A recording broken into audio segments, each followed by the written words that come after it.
VOA News. I'm Christopher Cruz reporting. Police in the Netherlands said Tuesday they are investigating terror as a possible motive behind the shooting in Utrecht on Monday, in which 3 people were killed. Dutch police say they've arrested a third person on suspicion of involvement in the shooting. AP correspondent Charles De Ledesma reports. A spokesman from Utrecht's public prosecution office says 3 people are now in custody. The alleged shooter, Gokmen Tanis, and 2 others. Tanis is being held on suspicion of manslaughter with a possible terrorist motive. But the spokesman adds that investigations are continuing into what drove him to allegedly open fire in a tram on Monday morning. Authorities have not ruled out other possible reasons, and Dutch media has quoted neighbours of Tanis in Utrecht who've speculated that the shooting may have been linked to a relationship. I'm Charles De Ledesma. President Trump welcomed Brazilian President Jair Bolsonaro to the White House Tuesday, praising the relatively new leader and promising closer trade ties and enhanced military cooperation. The relationship that we have right now with Brazil has never been better. I think there was a lot of hostility with other presidents. There's zero hostility with me. And we're going to look at that very, very strongly in terms of whether it's NATO or it's something having to do with alliance. In a speech to Parliament on Tuesday, New Zealand's Prime Minister Jacinda Ardern told about acts of bravery by police officers and victims during the Christchurch terror attack. There will be countless stories, some of which we may never know, but to each we acknowledge you in this place, in this house. Officials have now begun releasing the bodies of the 50 people killed in last Friday's mass shooting at 2 mosques, allegedly by a white supremacist. This is VOA News.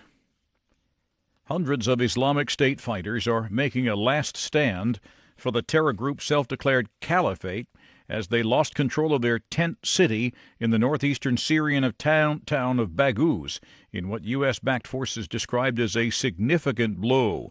Syrian Democratic Forces made the announcement Tuesday on social media, following an operation which resulted in the capture of what they described as 157 experienced IS fighters, many of them from outside Syria and Iraq. There are no accurate figures on the number killed by tropical cyclone Idai in southeastern Africa, but Mozambique's president is saying it could be as high as 1,000. United Nations and international aid agencies are rushing aid to hundreds of survivors of the storm, which struck Mozambique, Malawi, and Zimbabwe. Correspondent Lisa Schlein reports for VOA from Geneva. The Red Cross is issuing a $10 million flash appeal for emergency aid to the cyclone victims.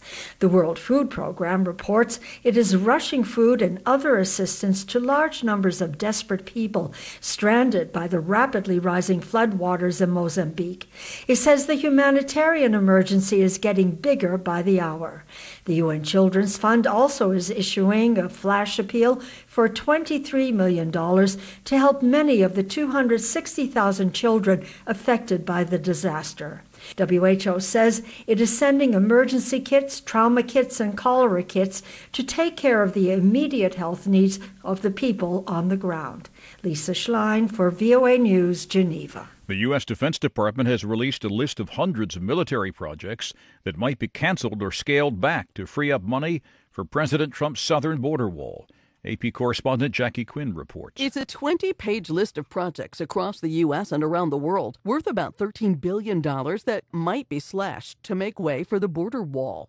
House Democrats say when their colleagues see military plans being scaled back in their communities, it might push them to vote to override President Trump's veto of the measure that would negate his emergency declaration. One example, North Carolina, home to GOP Senator Thom Tillis, where $100 million is planned for water treatment improvements at Camp Lejeune and airfield security upgrades at the Cherry Point Marine Corps Air Station. But Republican leaders predict the veto override effort will fail. Jackie Quinn, Washington.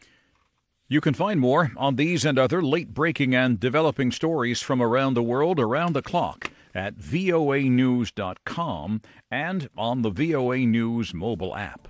I'm Christopher Cruz, VOA News.